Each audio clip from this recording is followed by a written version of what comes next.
All right. Well, welcome to another Consults Over Coffee. I'm Dr. Michael Jones, and I am joined today by Dr. David Ring, who's actually an MD, PhD.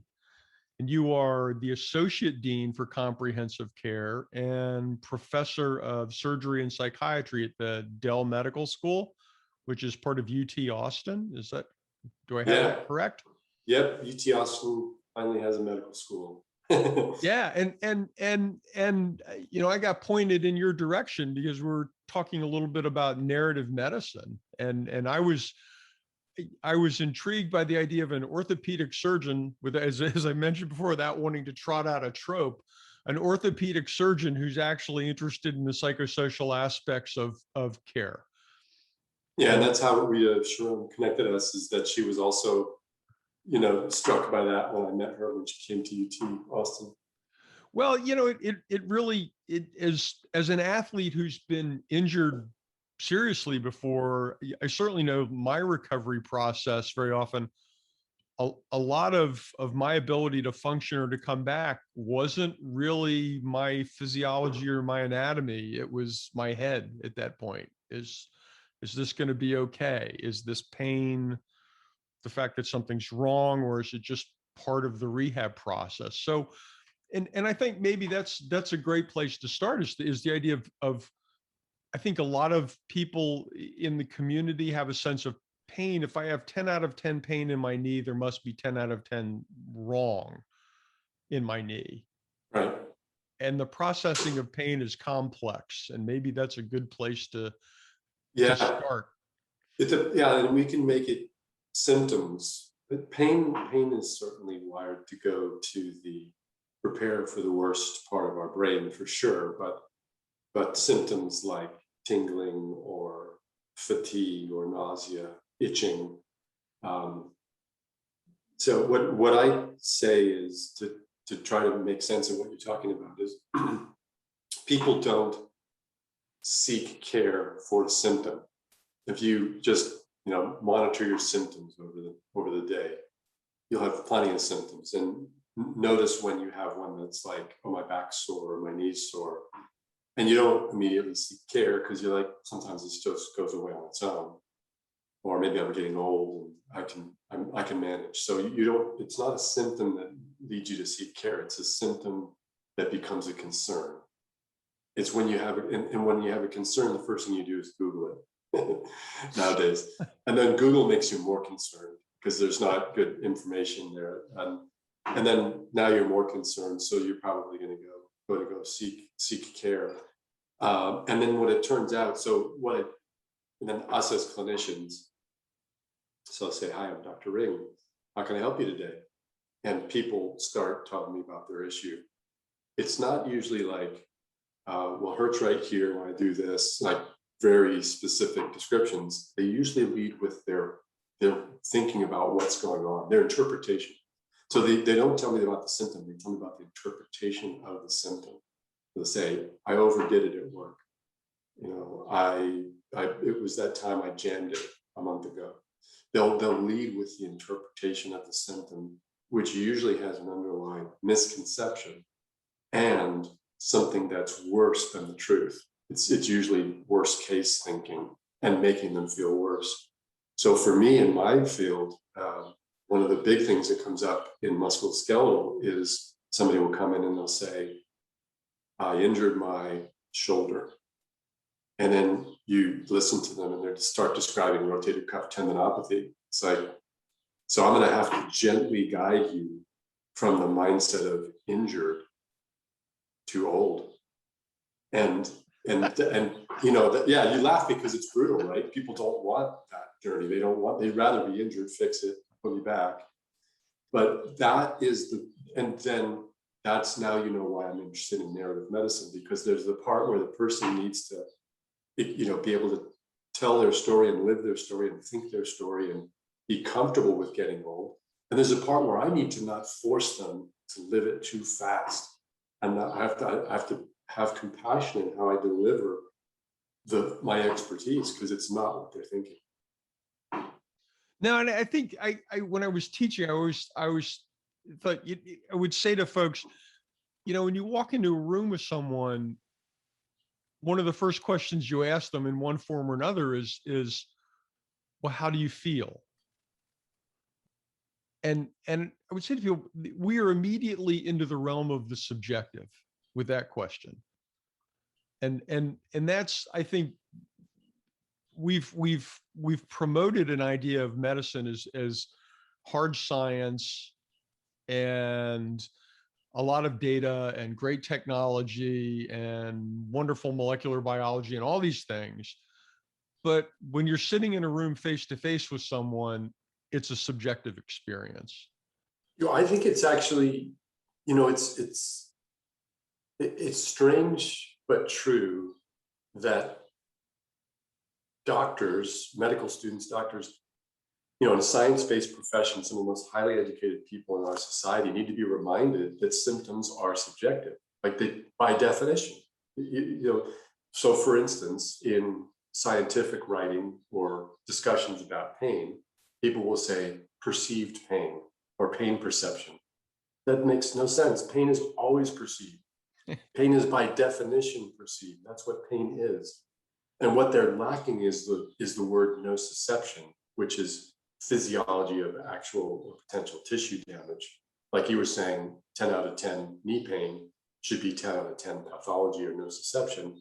But it doesn't correlate. You can have somebody with a terrible looking knee who's not even seeing a doctor, and you can have somebody with mild knee arthritis who's miserable and wants you need give me a knee replacement. And that's what I think you were describing before we started the recording, how you had kind of discovered that in your field, that you were working on all these objective measures, but the objective measures really didn't help you much. And when you learned about people's experience with their symptoms, that's where the money was. It was misinterpretation, worry, and despair. And that's true in musculoskeletal as well. That people always think it'll be the next MRI or the next. It's not. That just shows you more detail of pathology that people deal. They find a way to accommodate better or worse.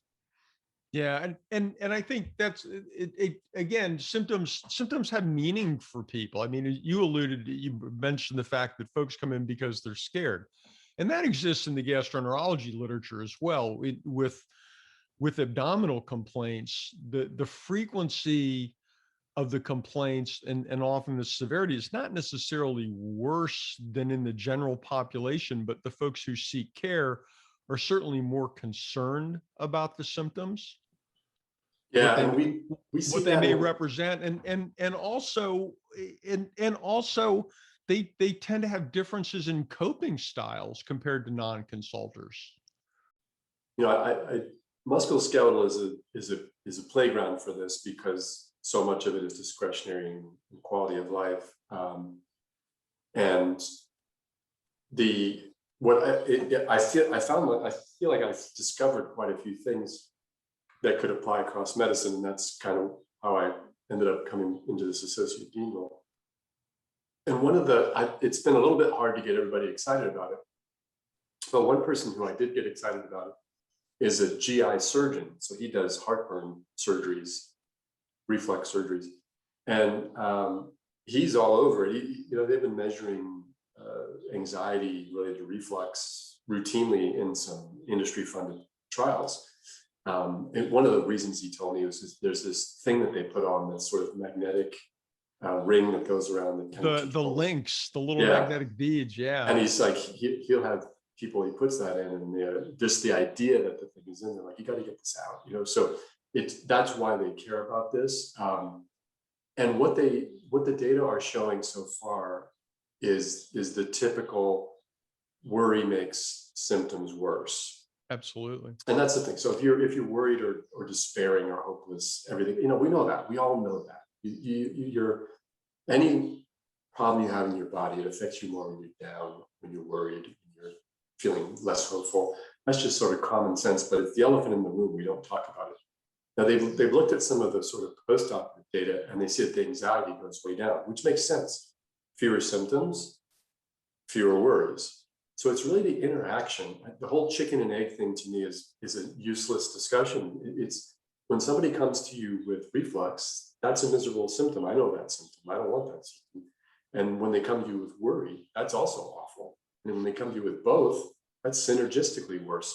But the point is, you don't just treat the reflux, you treat the reflux and the anxiety. Yeah. Well, and I think yeah, they were sort of schooled in this linear model of pathology, that there's some sort of insult that results in pathophysiology.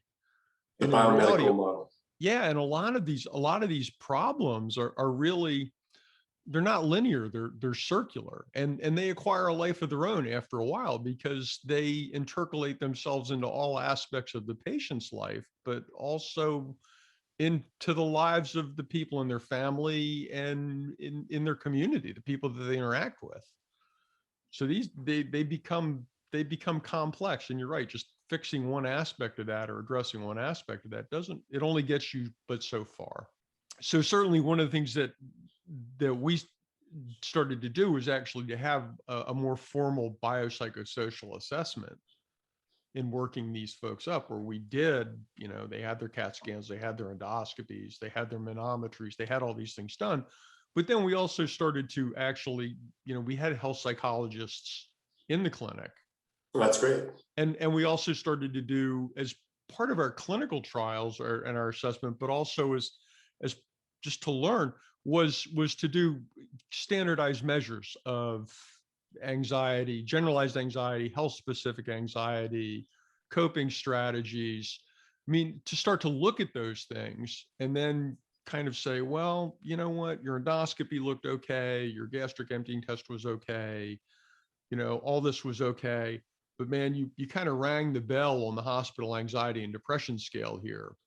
What do you think about that? How does that, what's your take? And you start to kind of steer things in a direction that allows you to make interventions that improve the quality of people's lives. When you say that, I hope people listening to this understand that that's a crafted communication strategy. And there may have been other things that didn't work before, but you filled this out. I took a look. I noticed you're not doing as well as you'd probably like to be doing here. What's there? You just open it up, you knock on the door. Hey, let's talk about it. Because one of the difficult things is people are not seeing, they're not seeing a gastroenterologist for abdominal pain. They're not seeing an orthopedic surgeon for shoulder pain or back pain or knee pain to talk about anxiety or depression. And even though that's often the priority, and it's a somatic focus. The pain is the somatic focus for their despair.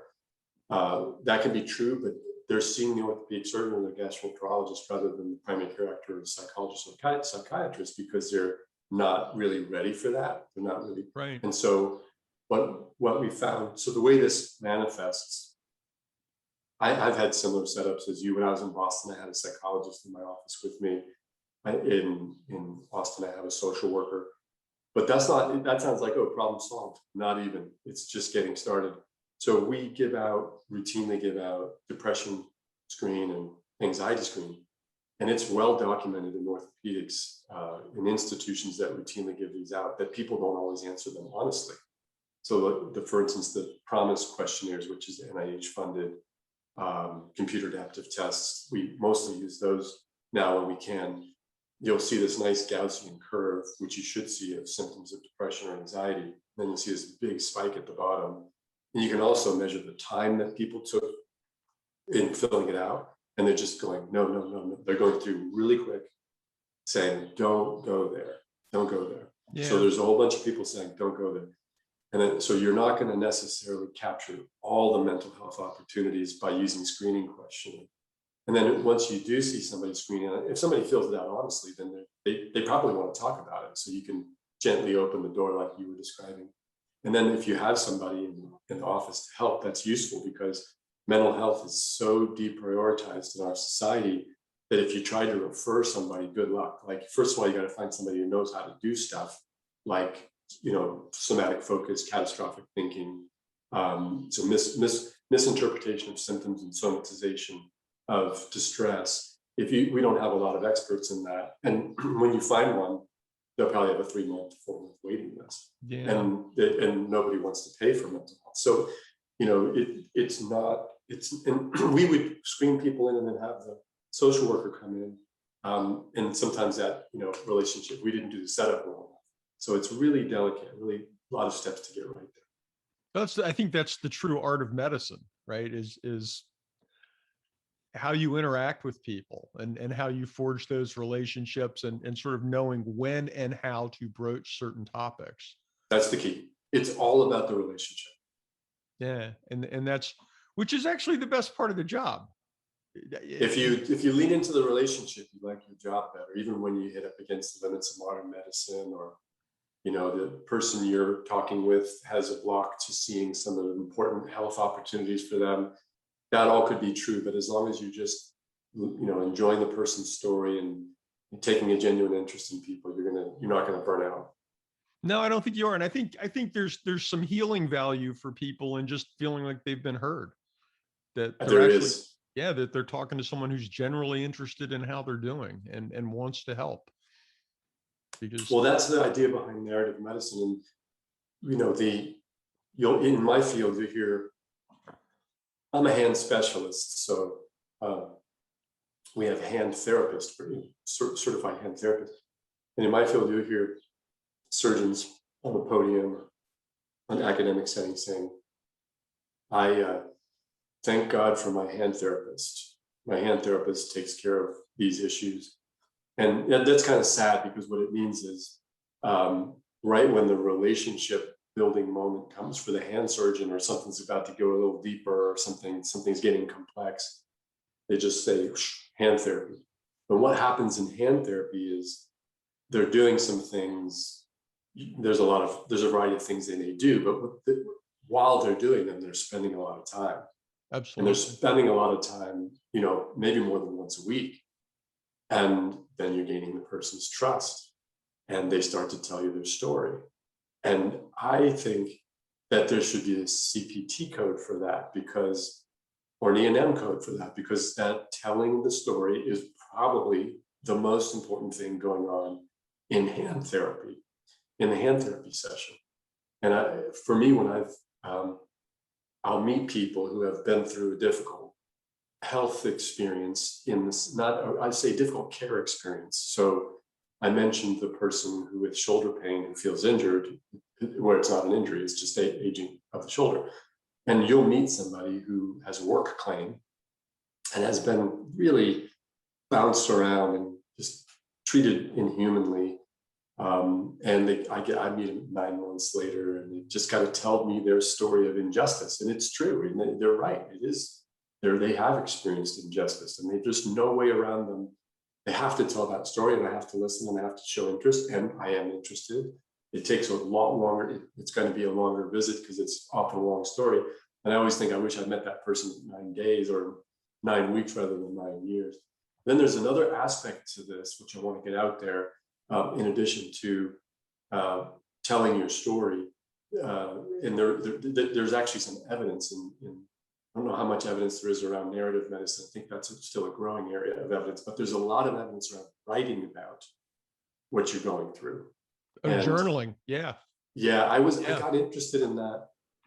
I got interested in that when I was in Boston, and the way I got interested in it was that the Trauma Care Network, which is done by the American College of Surgeons, it's a website for patients to go to who, if you got in a car wreck and you were injured really bad, and there's all these patient stories. So you can, when you're injured,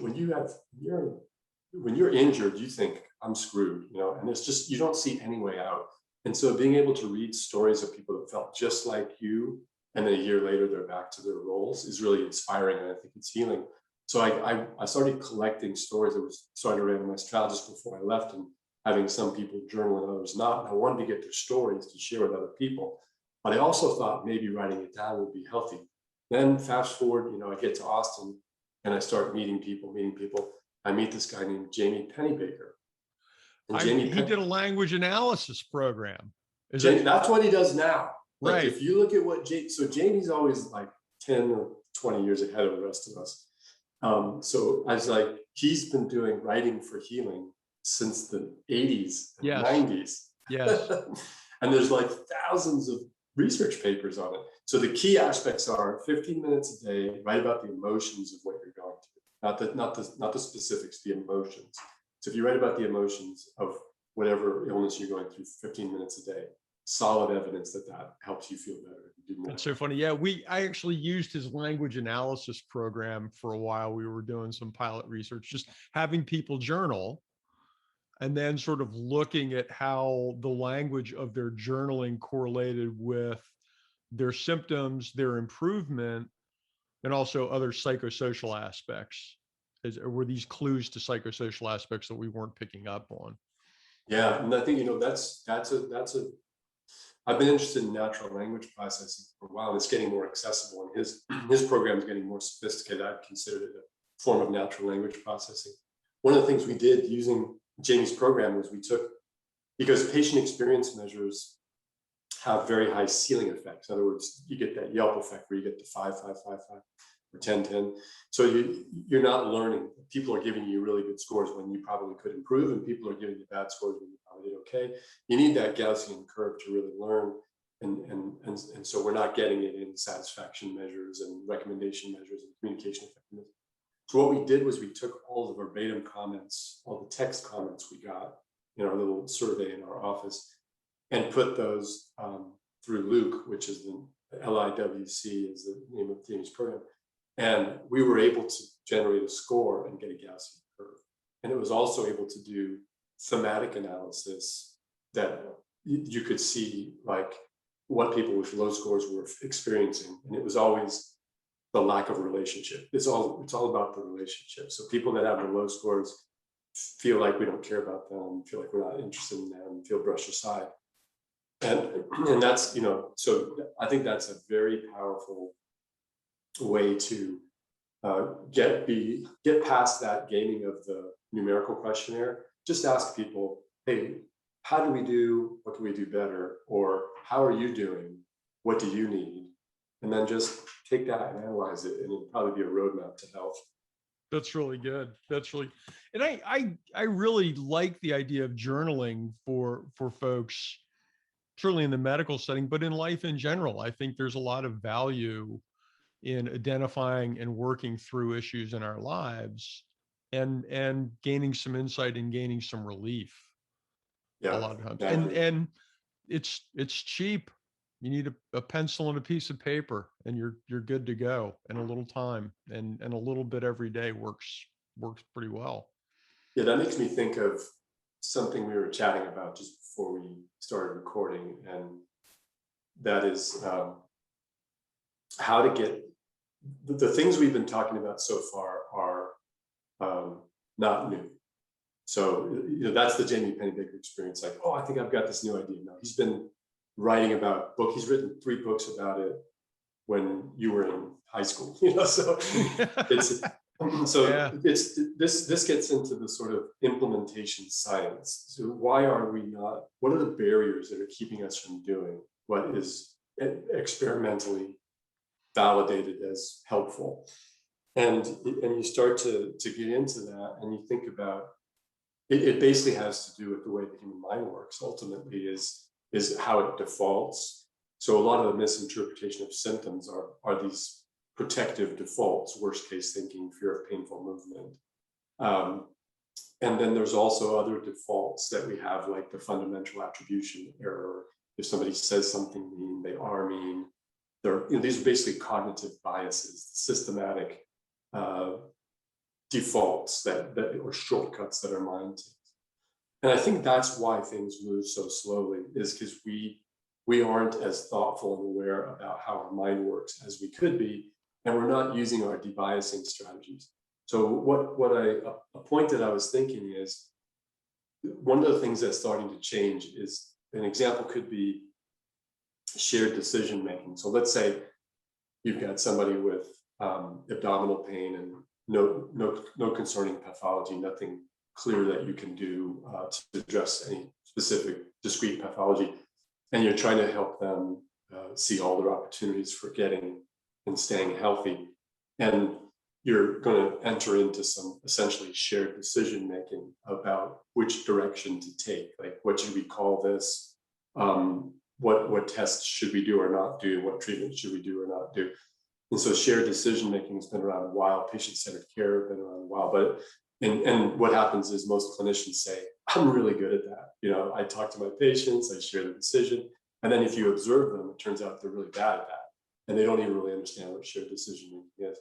So what's changed in the last 5 or 10 years is to flip it and try to make it a little more compelling by framing it in the words of quality and safety. So for instance, shared decision making now becomes an error in diagnosis, a misdiagnosis, specifically a misdiagnosis of the patient's true preferences based on their values or what matters most to them. So for instance, if somebody comes to me and says, I've got this ganglion cyst on my wrist and you need to take it out. So, okay, let's hear your story. So then the story ends up being, I've got all these symptoms in my arm, none of which are related to the ganglion cyst. And I can't imagine being myself if I still have these symptoms, which is a common cognitive error, is I need to be symptom free to be myself. That's not true. We all have symptoms, we all have illnesses, we have injuries, and you can adjust and you can accommodate. That's a common cognitive error. And it'll be as simple as taking this out and it will solve all those symptoms. Another, you know, it's common sense to look and think that bump might be causing all that, but it's not. So if I allow that patient, if I say, sure, I'll sign you up, do the ganglion excision, I have just misdiagnosed their true preferences based on their values, and I've harmed them by doing so. And when I hear you talking about journaling, the thing that journaling does for us, it makes us aware of what we're experiencing and can go a level deeper. And then it really makes us aware of what matters most to us. Because we all have that, but we don't think about it routinely. You don't think about what matters most to you.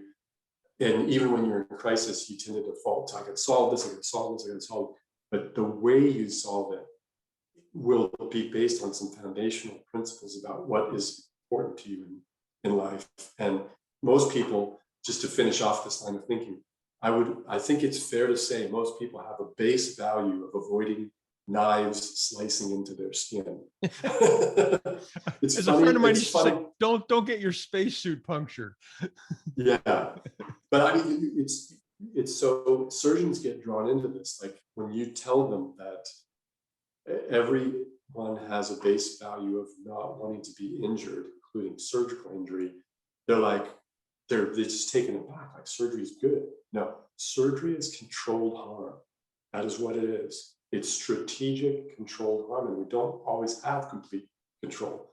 And in the fact that we're able to forget that is an example of what I'm talking about. It's a quality and safety moment. Well, it's probably a good place for us to stop. I guess broad points. First off, obviously anybody who has you as a physician is fortunate. That's very nice of you to say. No, but I think it's true. And the reality is that we as physicians and as patients get our best outcomes when we are in a relationship with physicians or healthcare providers who clearly want to form that relationship, and the quality of that relationship helps us with the quality of the story that we get. And the money's always in the story, and the outcomes are based on how true the story is and how much. What you're saying, it's been called relationship-based medicine, but my daughter put it well. My daughter's got migraine headaches and anxiety, and has seen a lot of doctors and had trouble getting well, getting healthy. And one time we were talking, and she said, if I really believed that my doctor would be just as excited or happy or, you know, just enjoy the success of my health as much as I do, then I would be so motivated to do everything that I need to do. And I think that's it. I mean, if people want to know that we are going to celebrate their health. Yeah, and that's, you know what, that's a great goal, celebrating health. Yeah. So This has been another Consults Over Coffee. I'm Dr. Michael Jones, and this is Dr. David Ring, and we'll be back next week.